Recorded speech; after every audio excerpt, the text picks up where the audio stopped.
What's going on, team? Proof here. I'm here with my Twitch chat, and hope you enjoy the scuffed background of me trying to cut down on the images, like the promotional images of the respective start decks. I'm doing this on my current stream, so if you're here, welcome. If you're catching this on YouTube, thank you for watching.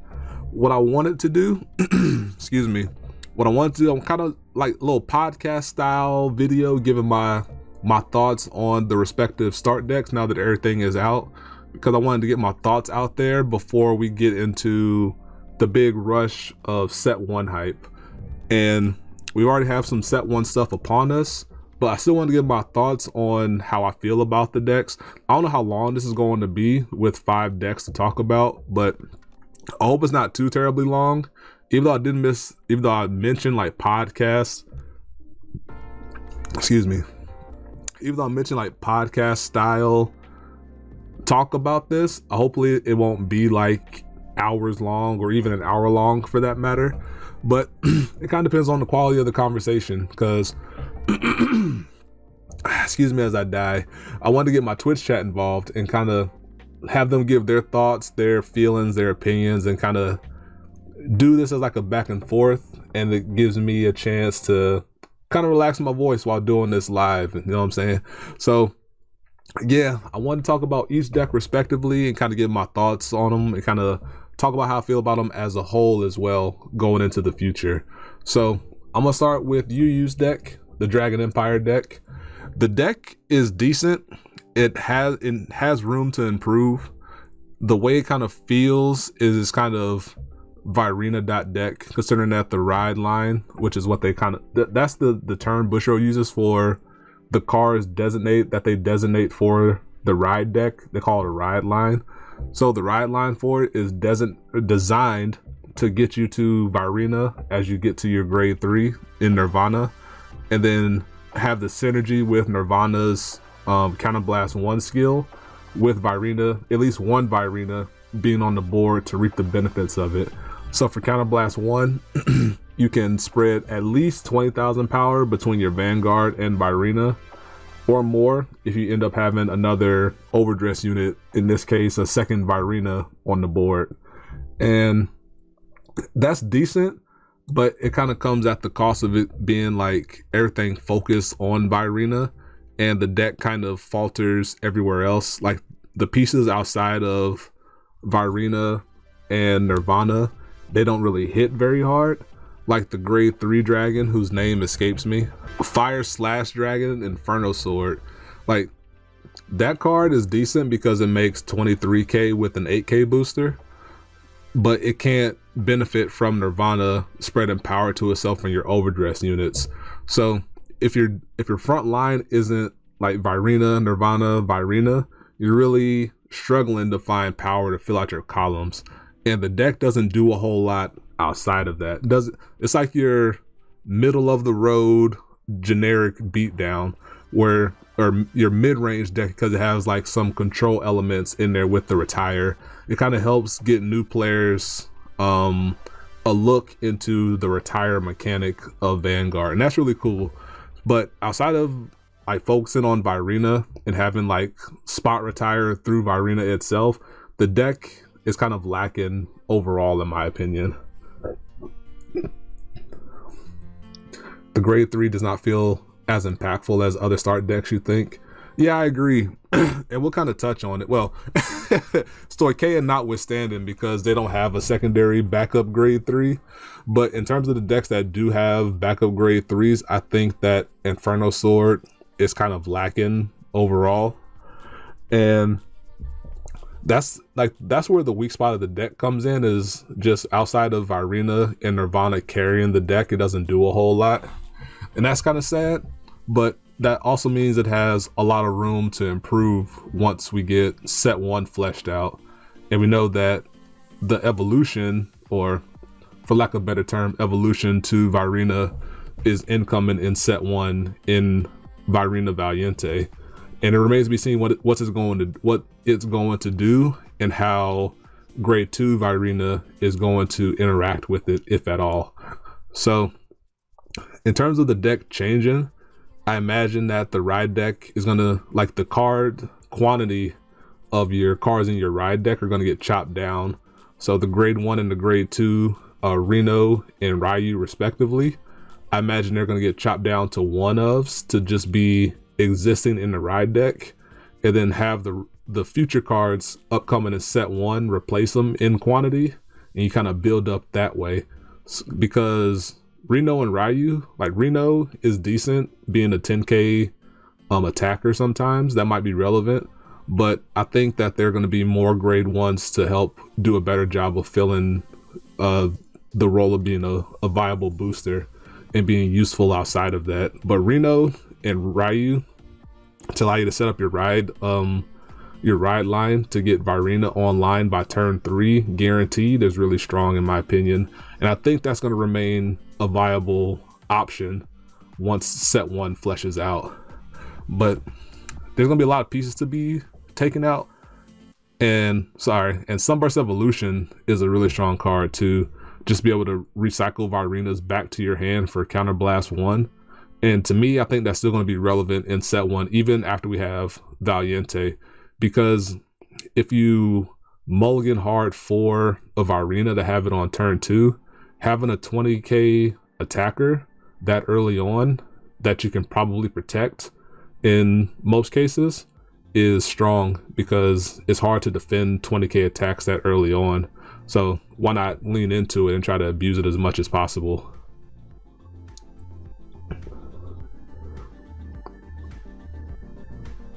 Few start decks just sticking to the ride deck instead of main. It's not a bad option depending on the set stuff.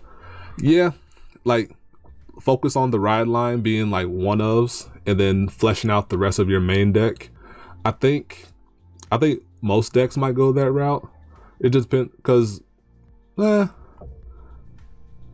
in the case of Dragon Empire, their stuff isn't that fantastic outside of the ride deck, but that is apparent in some of the other start decks where the cards that they have in their current ride line are really strong units you would like to not be forced to ride and rather have them in your main deck, if that makes sense, which we'll touch on. But I don't think that's the case here, where Ryu and Reno are strictly good as your ride line to help you get to your Virina and nothing else, because they're not super impactful outside of that.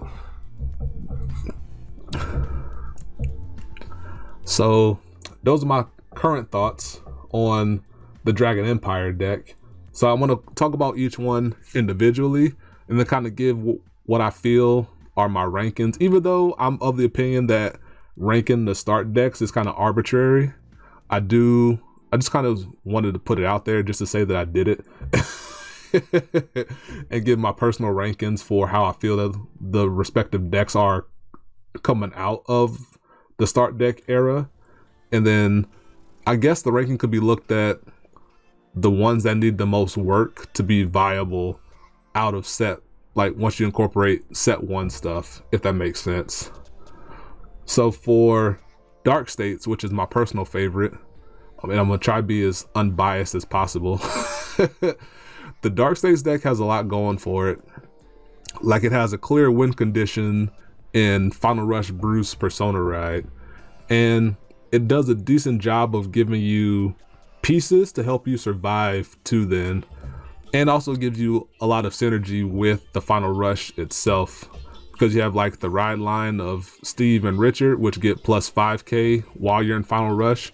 Steve being a 13k flexible body is very useful. Like, it could be a 13k booster on Final Rush, or it could be a 13k attacker on Final Rush, which is also relevant in my opinion. And should I change the music for this? Actually, you know what? Let me get the calming music. You know what I'm saying? Let me get that Calm Lackey playlist.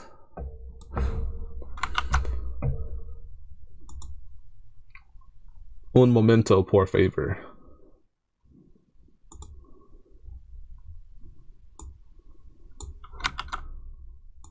Let's get that calm mix going. Just in case if it's nighttime for you later at night, you can use it to go to sleep.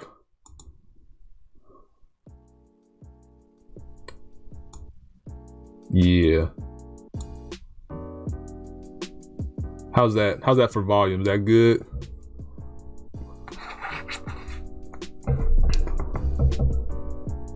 Too soft, too loud? Actually, it can't be too loud.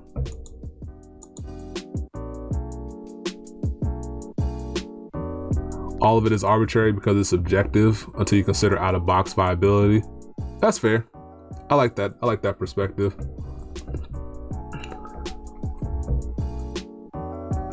Where was I? But yeah, the Steve is a really good card because it's flexible in being a 13k booster or body. Richard is less flexible because it's a grade 2, of course, but a 15k 25k is kind of awkward. It does help you are able to hit numbers on Final Rush with Richard, which is really good. Like in a pinch, you can attack unboosted into a 13k Vanguard, which is either a damage forced or a card guarded, and if you're guarding for 5k, it's still something. But to be able to have cards like Time Fisher and Fist Colossus, which is, in my opinion, the best rear guard that the deck has to offer, because it's a 28k body on Final Rush. The only downside is that it's a one-off usage of it, unless you're playing against dark states and then you can try to recycle it. But you have to be tactical with it because you only get the one use of it. Then it's only a 13k body on the board that just kind of exists. But that's what I kind of like about it, is that you kind of have to figure out your spots to attack. So it kind of feels like old combo spikes, but you also have stuff you can do in the middle portions of the game and where you kind of feel like your decisions really matter. And that's kind of where I feel about all of overdress currently at the moment when compared to V era, in that your decisions in the middle of the gameplay feel like they really matter. And that's fun to me, because that's kind of, as V era panned out, it kind of felt like everything started with your deck choice, and then your decisions in the game didn't really factor into the outcome, because you kind of, sometimes you could just get steamrolled and you didn't have much choice or say in the matter. But it feels like right now, like a lot of your decisions early on in the game can really impact how things flow and how you can kind of build into your game plan and build into your end game, and kind of see where, like, maybe if I chose not to guard here, I could have had another counterblast to use. Or maybe if I didn't call out this card here, I could have saved it for the next turn. I could have been able to use it to push for game or something like that. And Dark States kind of emphasizes that for me, being a combo finisher deck, where you have to weigh the options of using your resources to try to put your opponent in a position to try to end the game once you're final rushing. And then another caveat of that is knowing when to use your Bruce Persona Ride turn, because sometimes you're going to use your Persona Ride turn to try to end the game, and then sometimes you can use it to try to close the gap in the game, or you might be using it just to make your opponent use up all their hand and resources to protect themselves from losing the game. So having Bruce's Persona Ride be the strongest one currently in the game in terms of raw output gives you some flexibility in how you want to use it. Ideally, you would want to use it to end the game and win the game, but sometimes you might not be in a position to do that. But it might be the time to leverage your position in the game to put yourself ahead to where you can survive your opponent's next turn.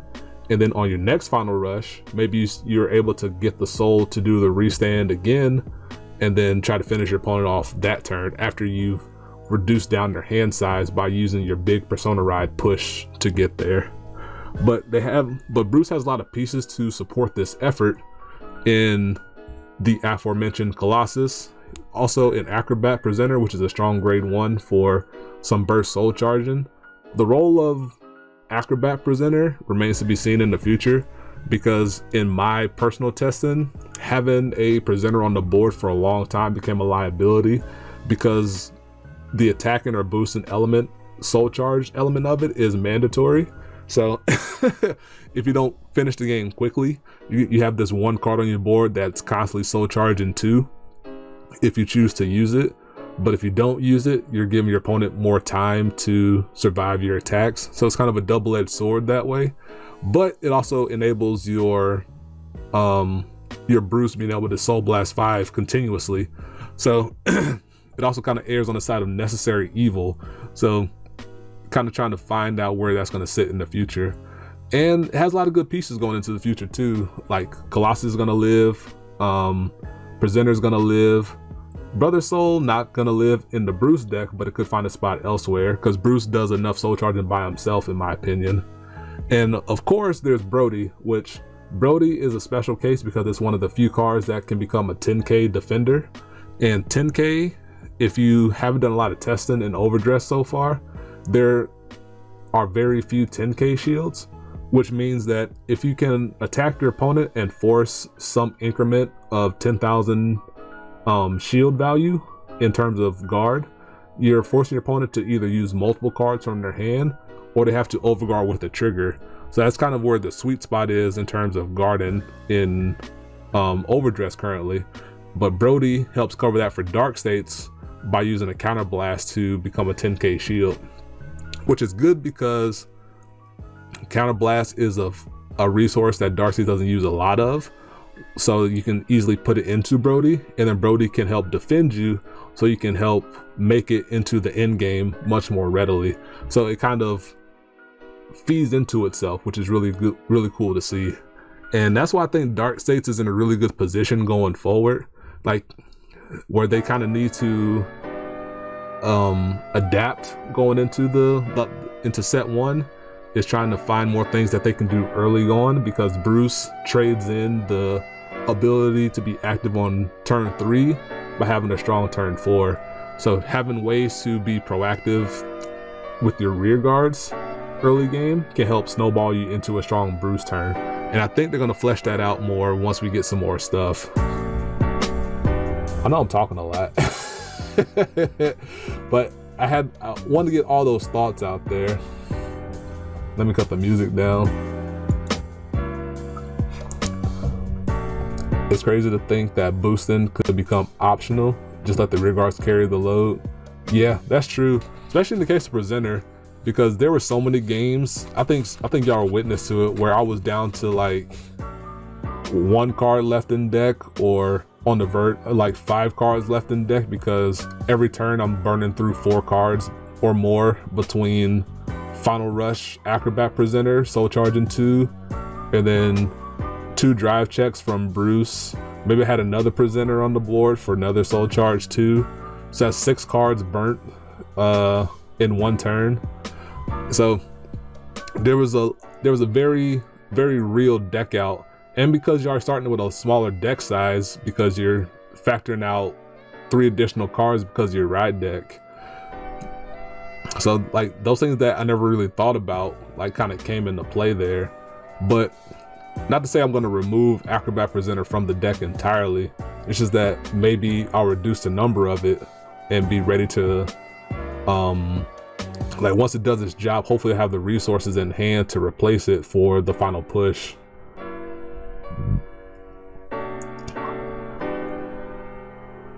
Yeah, the Festival Collection reprints kind of tells you what's going to be hanging on. Yeah, I can agree with that.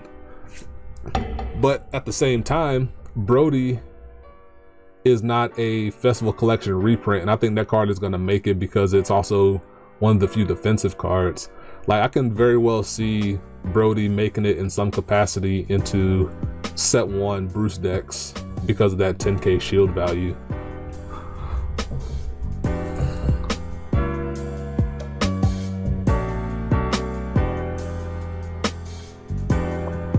You say Acrobat would be a 3 of? I could see it being a 3 of.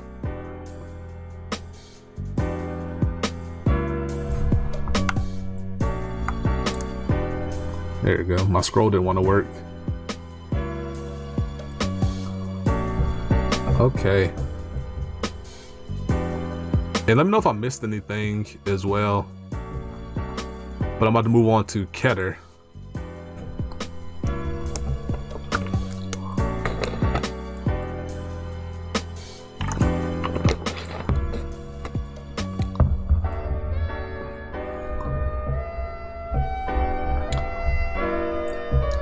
think Acrobat would be replaced with a better Soul Charger?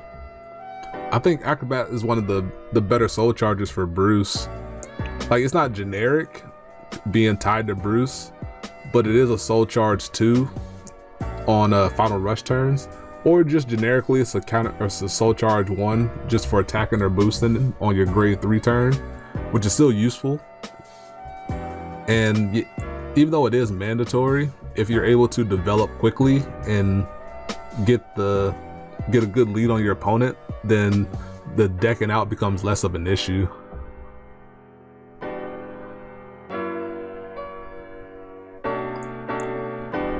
Yeah, I agree with that, Ace. Let's see. I might have to open up some cards here. Maybe.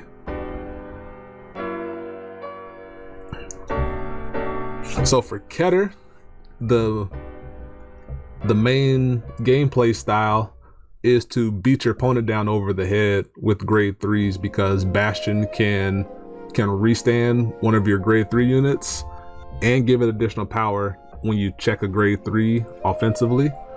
And people were really writing off the Keter deck initially because people were so used to immediately thinking like high grade 3 count bad, lack of defense bad. However, in practice, the Keter deck is arguably the best start deck as like unchanged out the box, ready to roll, because the offense that it can put out is very impressive. And as the old saying goes, the best defense is a good offense. And the Keter deck puts out an impressive offense to where it's super scary going first, because they have the best grade 3 turn if you can check a grade 3, which means that coincidentally, since you have a high grade 3 count, you also have a scary Persona Riot turn, because you're now restanding something that could be 35k power instead of 25k power, so it kind of just steamrolls. In terms of going first, Keter is by far the best deck in my opinion, and going second, it is a little bit scarier. However, when you go second, you end up with additional cards in your hand because you draw from your starter and you have the first drive check opportunity, so that can also lead to you having additional cards in your hand to help survive. Because something that people may not have considered in overdress is that coming out of the gate, in most cases, you're not putting forward a really strong offensive. Exceptions could be made to Dragon Empire, because they get like a turn 2 Virina that can probably steamroll on Keter and they can't do much about it. But a turn 2 Virina in general will impact most decks anyway. But excuse me, Keter in and of itself, in my opinion, is the best out of the box start deck, and the card that kind of helps glues it all together is the order card, the Hour of Holy Judgment Cometh, because currently the Keter deck doesn't do a whole lot with Counterblast, to where you can just throw it and funnel it into your order, so you can Counterblast 2, ditch the order, draw 2 cards, which helps bolster your ability to defend yourself, and you can find more fuel for grade 3s to help combine it with Bastion being such a hoss in the deck. In terms of cards that are going to survive, the linchpin card outside of Holy Judgment Cometh is the grade 2 Rooks. Of course, Bastion is there because it's like the main grade 3, but Rooks being a grade 2 booster is going to be one of those cards where you're going to replace Rooks in your ride line with whatever grade 2 that's usable or useful in the ride deck, just so you can play 4 Rooks to have potential have a 15k booster in the back row for your big beefy grade 3s coming down the pipe. Excuse me.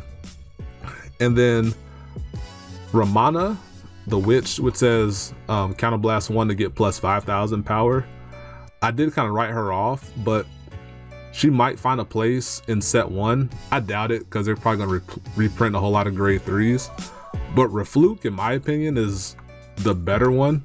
Ramana also comes with the downside of costing a counterblast, which runs into the issues of impacting your order card, which is something you want to use every turn if possible, if you can find them. But Refluke, being able to just go on the soul and give another grade 3 rear guard of yours 10,000 power makes it a viable option to see use in the future, because early on you can just attack with it, and then if your opponent doesn't remove it, then you can put into your soul, buff up one of your other grade 3s, and now that grade 3 can be 25, 35, 45k and be such an oppressive threat. However, if your opponent does take the time to attack into Refluke, now your Fluke became like a 10k shield or a 15k shield because your opponent drained an attack into it.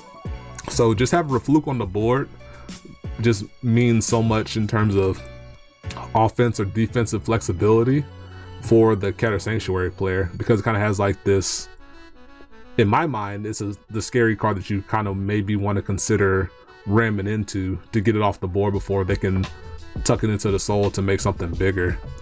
But Refluke has a place in the future. Ramana might have a place, but I think she has a lesser place because the counterblast costs.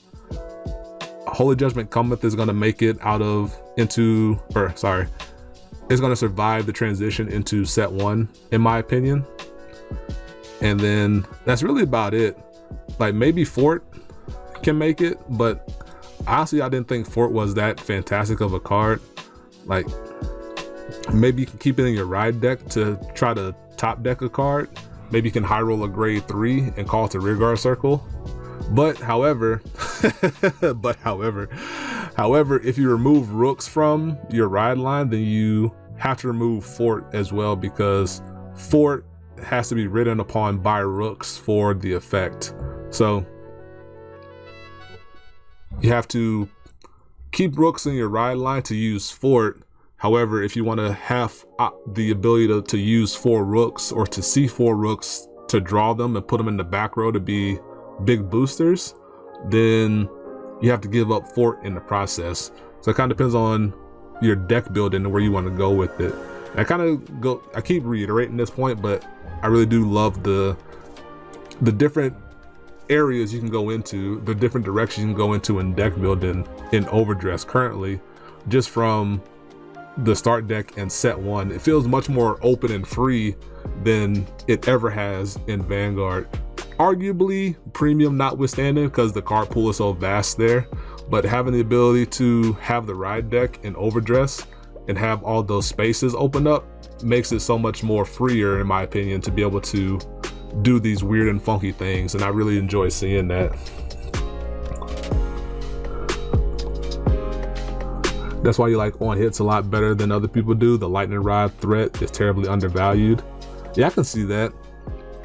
I guess we'll get into that with Brentgate too, with their grade 3, but kind of having like that hidden subtext of, if you don't attack into me, I'm just gonna keep pressuring you all game long.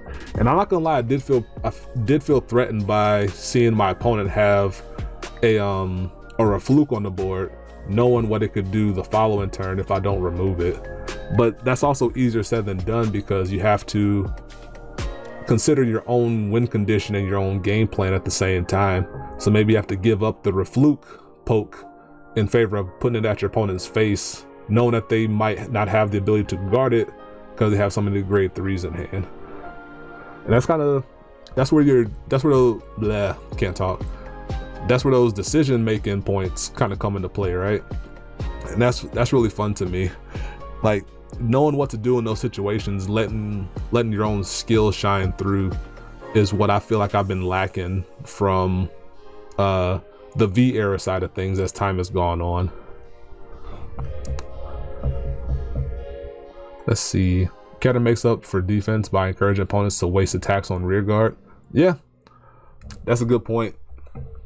It's they got taunt, if you're familiar with the Hearthstone term, or ward. I think ward is the one from Shadowverse where you have to attack into it first before you can ram it to your opponent's face.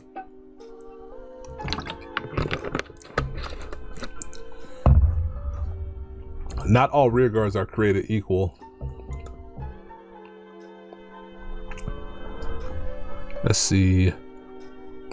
Yeah, I don't think Platinum Wolf will make it. However, he could make it. It depends on how much soul the set 1 stuff does. Like if the set 1 stuff doesn't use a whole lot of soul, then Platinum Wolf can make it. If I'm thinking about the right card. Yeah, the Soul Blast 2 Doggo. If Bastion gave taunt, no thank you. I'd rather have illusionary taunt than actual taunt.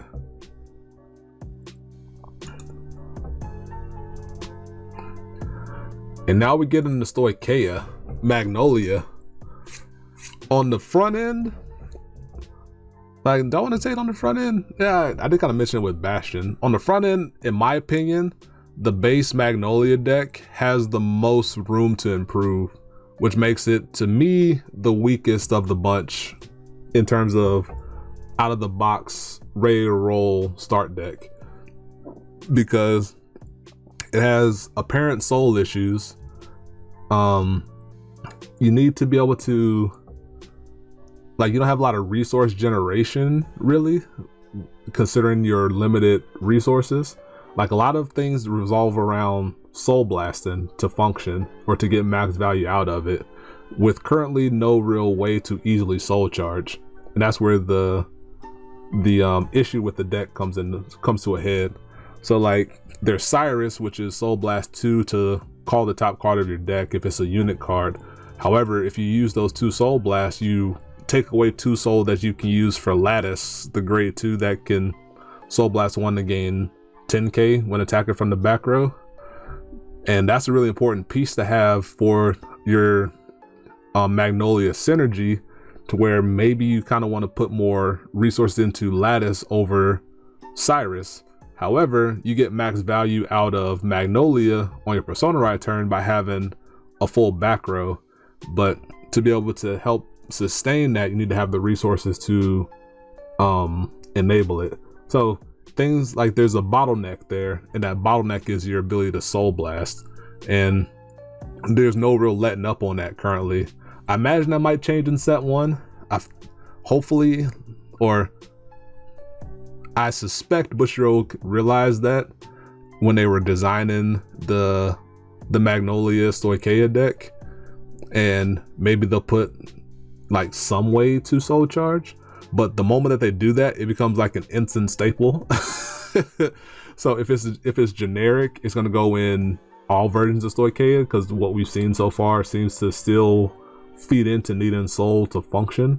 Even though Zorga is less so soul intensive to a degree than Magnolia is, there's still a need to have some soul to keep your effects going.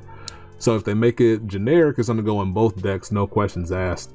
But then if they make it dependent on a specific Vanguard, then of course it's gonna go there because they're feeding into that.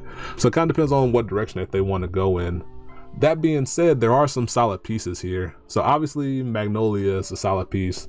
Lattice, the grade 2, is, in my opinion, the best unit overall in the deck.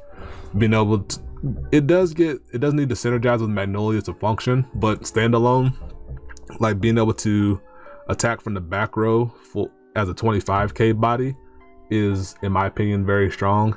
It attacks for 15k shield on your opponent's grade 3 Vanguards.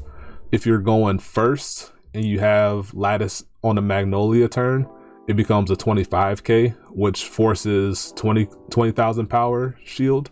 Or I'm sorry, it forces 20k shield from your opponent being on grade 2, which near guarantees a hit unless your opponent triggers. So it hits important numbers throughout the game. The downside is that you need to continuously be able to need to Soul Blast to do that.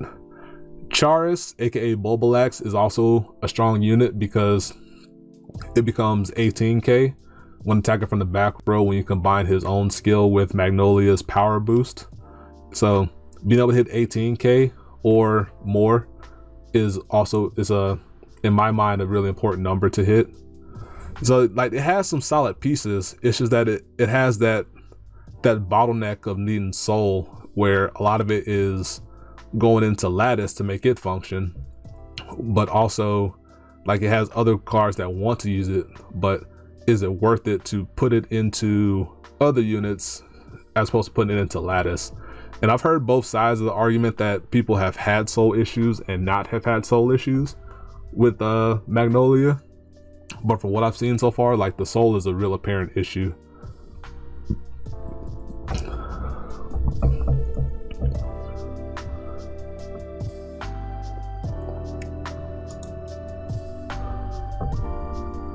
One solid soul charger would make Stoicheia deck much better. I agree.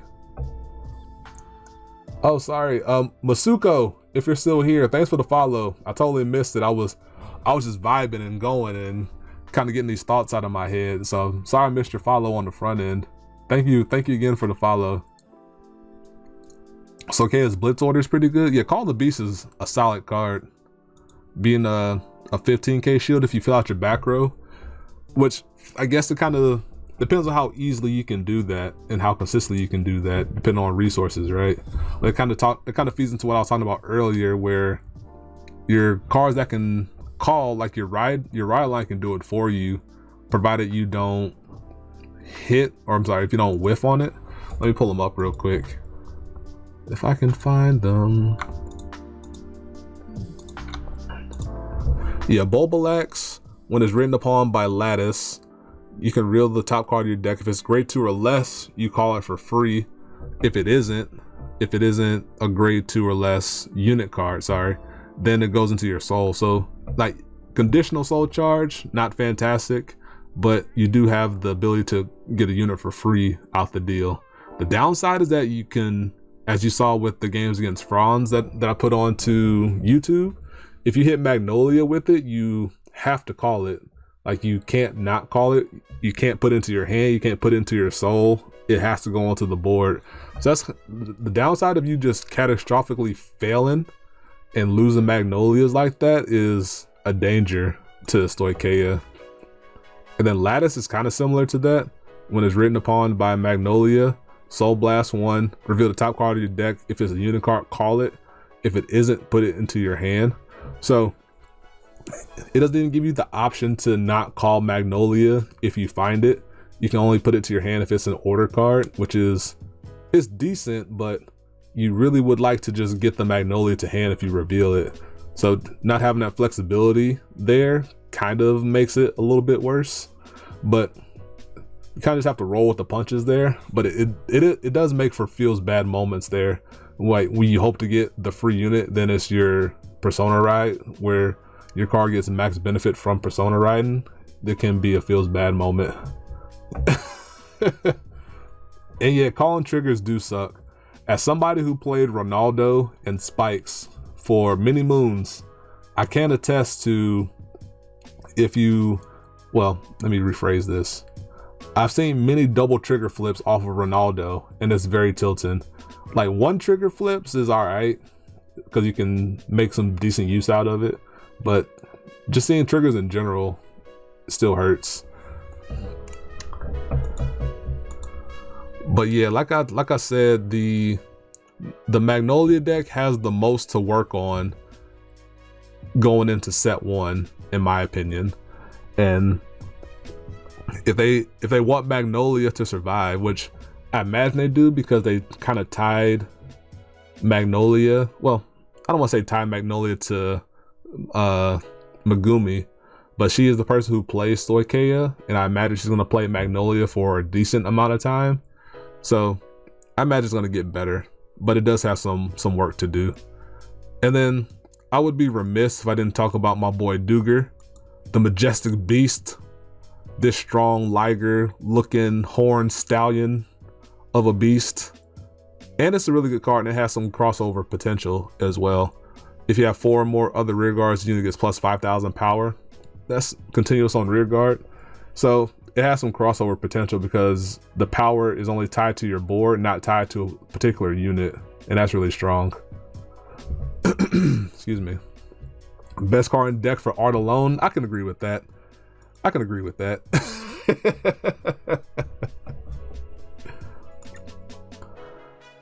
And then last but not least, we have Tamari's deck, the Sendai Team, aka the Power Ranger team of Brentgate. with their prison mechanic. So I know I say so a lot when I do these things, when I'm riffing by myself. I'm trying to get rid of that verbal crutch, but it's tough.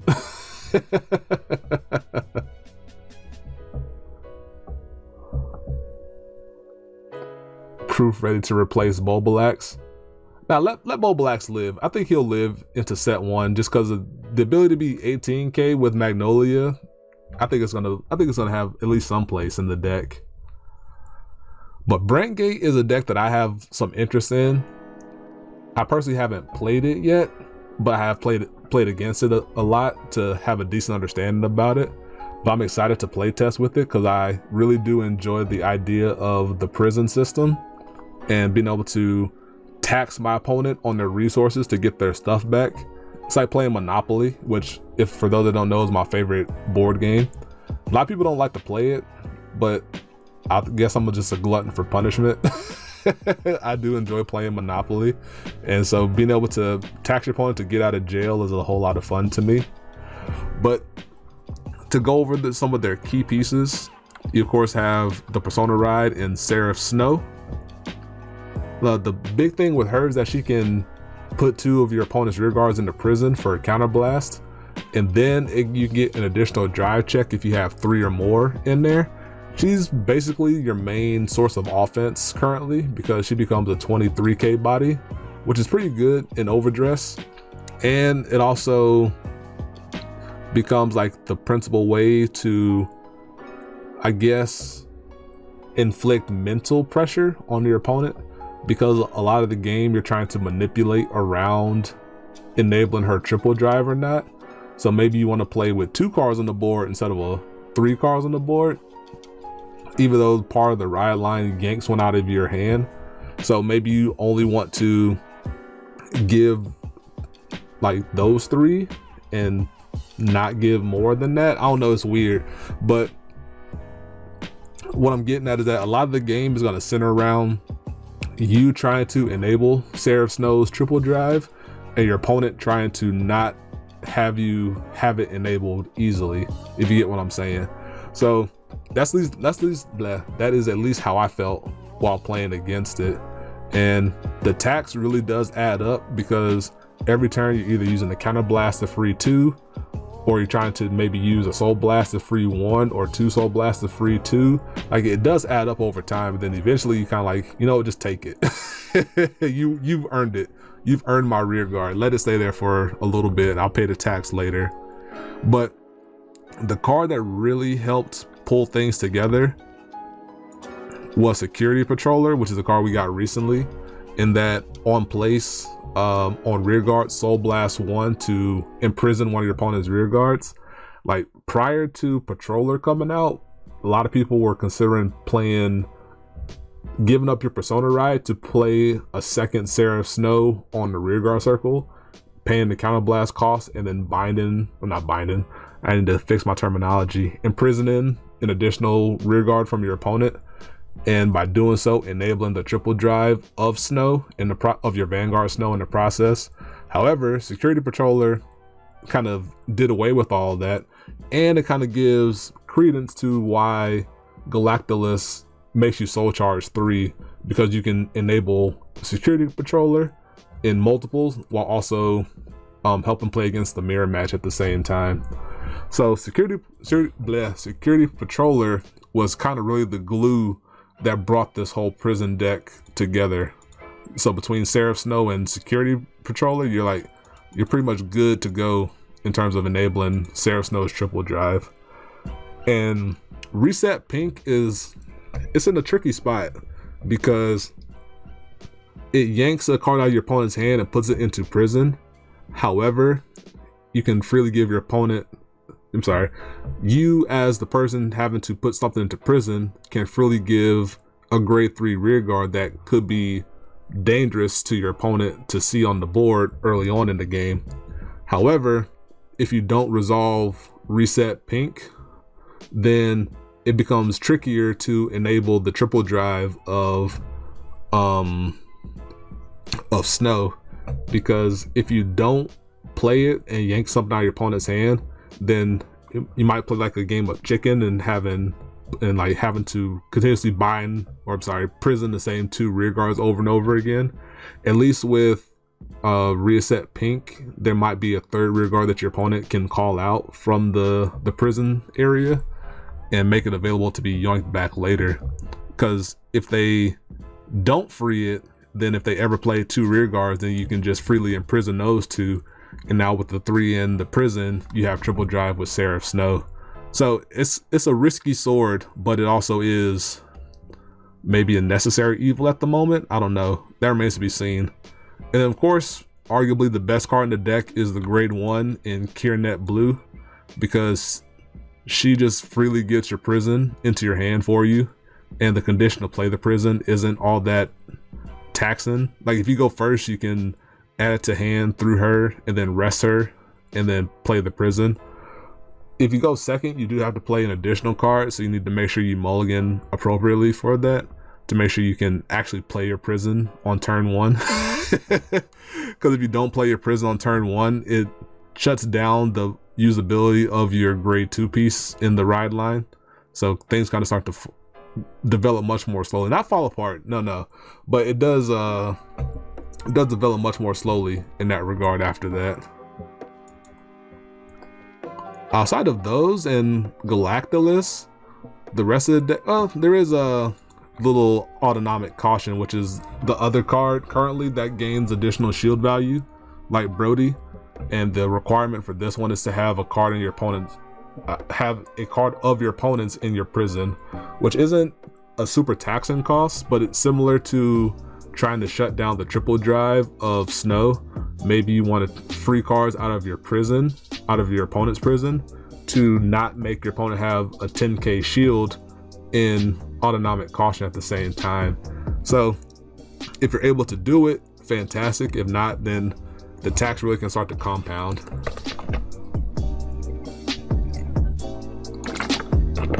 Whew. I'm dying.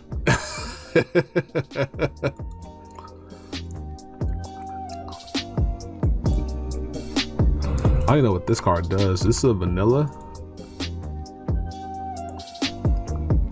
Oh, it's a grade 2 vanilla. Okay. I don't think Alert Gunner is going to be used that much. It's the on hit Imprison Tube card. I don't think that card's going to be used much once the set comes out. I could be wrong. It depends on what direction that they want to go, but I imagine there's going to be a better rear guard option. Some people theorize that there's going to be a better card to ride from your ride line that replaces Snow, and then you can dedicate Snow to being a rear guard that just puts things into prison for you, which isn't a terrible theory. I just wonder how people are going to feel about giving up the ability to triple drive, but I guess that depends on how useful what a future imprison base Vanguard could do and what the payoff could be. I'm intrigued to see if there's going to be more payoff cards that do things in multiples of having cards in your prison. Like I thought Seraph could be like for each 3 cards in your prison, gain an additional drive. So if you have 6 cards in your prison, you gain 2 drive or 2 additional drive checks and drive check 4. But people thought that would be too scary and busted, and I can kind of see that. But maybe that's something that they could do down the line. And I'm intrigued to see what they're going to do with the whole idea of the set order with the prison, and kind of maybe like evolving the prison to do something more. So instead of overdressing your rear guard, you can overdress your prison or build a bigger prison. That's going to be fun. That remains to be seen. But it's something I would like to see at the same time, considering that the whole gimmick of the police side of Brentgate is dependent on the whole prison thing, whole prison gimmick. Then it'll be cool to see down the line that you can make your prison bigger, which means the tax can change, or I don't know. Some people wanted to see like the prison become a unit if you do some type of gimmick or mechanic. I think that'd be too much, but I do like the idea of making your prison evolve over the course of the game. Maybe it's like a grade 2 order that's like a prison card you put on top of Galactulus prison, something like that.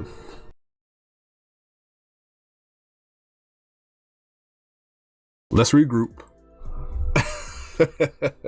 I think I was done talking about Alert Guard Gunner.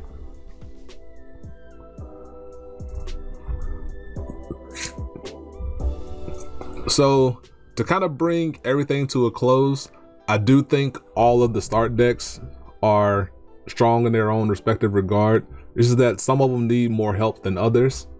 And if we wanted to give like an arbitrary ranking of like most complete to needs more help, then in my opinion, the order would be at the top. It'd be Keter, then Dark States, then Brentgate, then Dragon Empire, then Stoicheia. Stoicheia needs to improve on their resources because Soul is a bottleneck right now. And then they need to be able to somehow leverage the ability to not die to a single defensive trigger. Because like right now they have a lot of pokes, which makes them dangerous at 5 damage or 4 to 5 damage. But their early attacks are lacking. So if your opponent is able to effectively guard early and save damage for later and try to fish for defensive triggers, then the Magnolia turn gets much more easier to manage, which makes life hard for Stoicheia.